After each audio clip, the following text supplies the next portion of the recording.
today I want to give you guys my review of the Minnesota Lynx and the Los Angeles Sparks game. Sorry, this is late. So starting off with Nafisa Collier, she finishes the night with 32 points, 8 rebounds, 6 assists, 2 steals, and 2 blocks, okay? So what a stat line, 13 to 16 from the field, 3 of 4 from 3, 81% from the field, 92.4% true shooting, which is absolutely insane.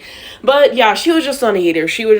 Like I always say, that fadeaway jump shot is so pure, great from 3. She could finish really well at the rim. Like, she just did it all. Yeah, MVP, we're coming for it.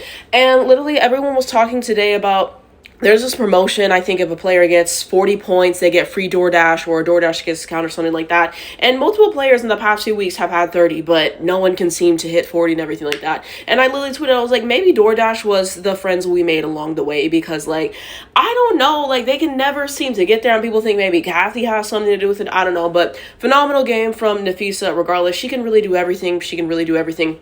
And it's just those little things that make a difference in everything.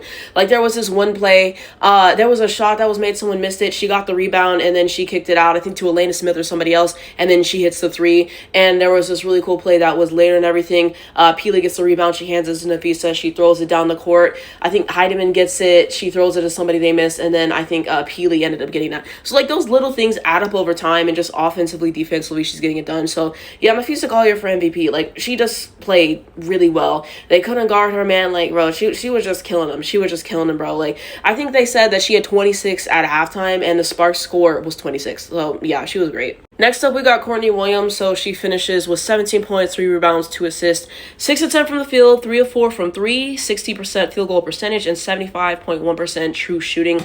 So for the most part, she played well. Mid-range jump shot is great. Good facilitator overall. So yeah, I think this was a good game. Now looking at everybody else, so I don't know how to pronounce her name, but 14 minutes, 11 points, 5 rebounds, 1 assist, 2 steal, 3 block, 83% from the field. Not bad, plus 3 on the floor. Heidemann, 25 minutes, 14 points, 5 assists, 1 steal. Good game for her. Like I say, she's a spark off the bench, good facilitator. She can make clutch shots when you need it. So, you know, it was a good game for her.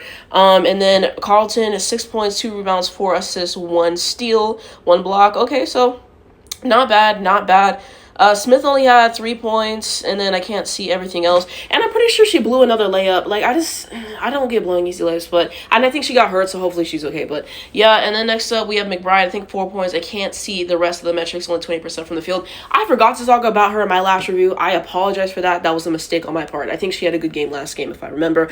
But this game, it wasn't great. It just wasn't great. You know, she'll bounce back. I'm not going to be worried about that. Looking at everyone else who played, Samuelson, 4 assists, 2 steal, 1 block, so that's good. Peely, 8 points, 2 rebounds in 10 minutes. It was a good game for her. I was kind of already talking about her getting that rebound.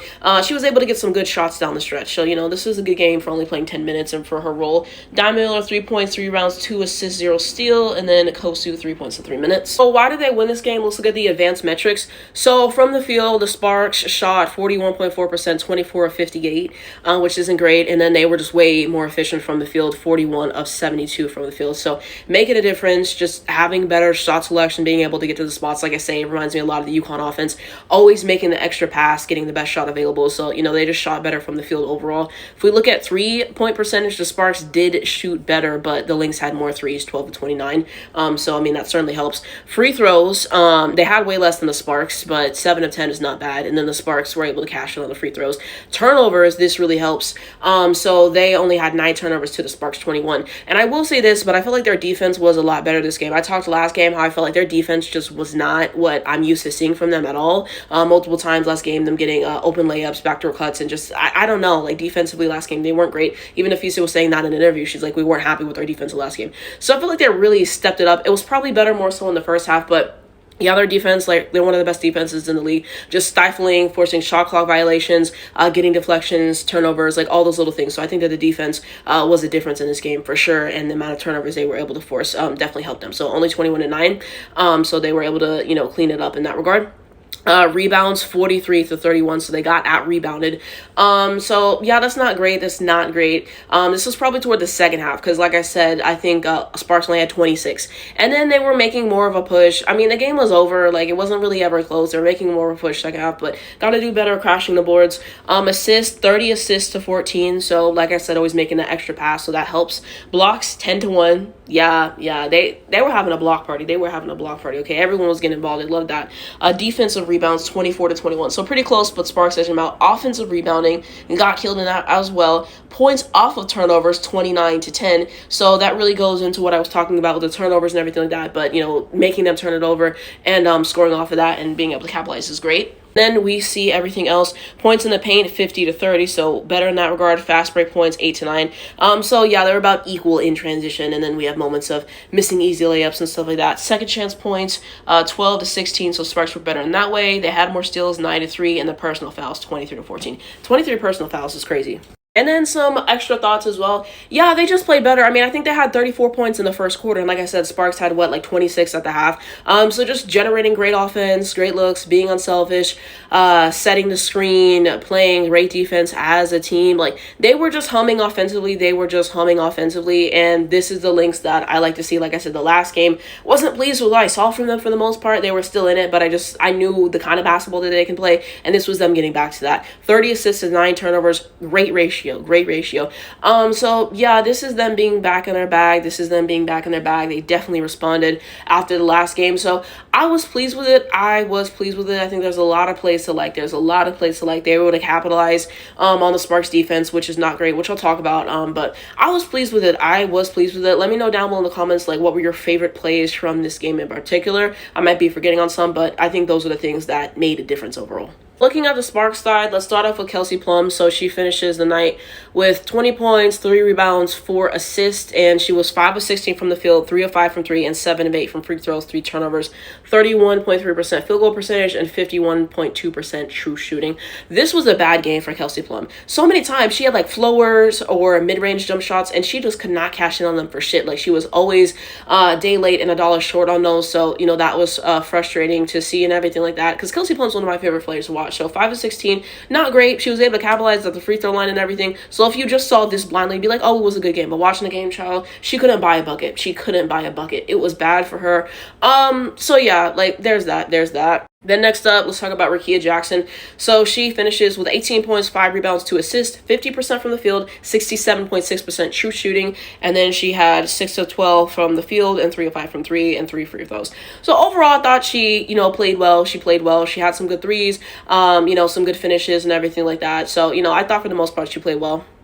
I will say this play was funny as fuck. So basically there was this play that happened and everything, and so they called it as a blocking foul on Rickea. They challenged it, and ultimately they deemed it an offensive foul on Nafisa Collier, which I agree with. I saw her, she literally pushed her basically, that was an offensive foul. But her reaction to it was so funny. She really couldn't believe it.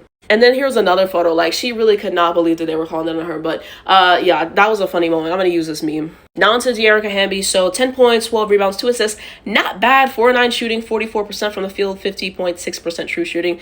Not bad. Not enough to win, but I mean, not bad. And then we go on to everyone else.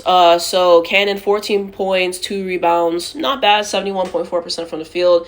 Petty, 3 points, 1 rebound, 2 assists. Not bad for 7 minutes. Zanaya Fagan, 2 points. Not bad, 50% from the field. Azrae Stevens, this is a bad game. Only, 33% from the field. 4 points, 6 rebounds, 1 assist. Russell, I can't see, but 0 points. And then here's everybody else who played. Sarah Ashley Barker, 4 points, 4 rebounds, 2 assists, 28 minutes.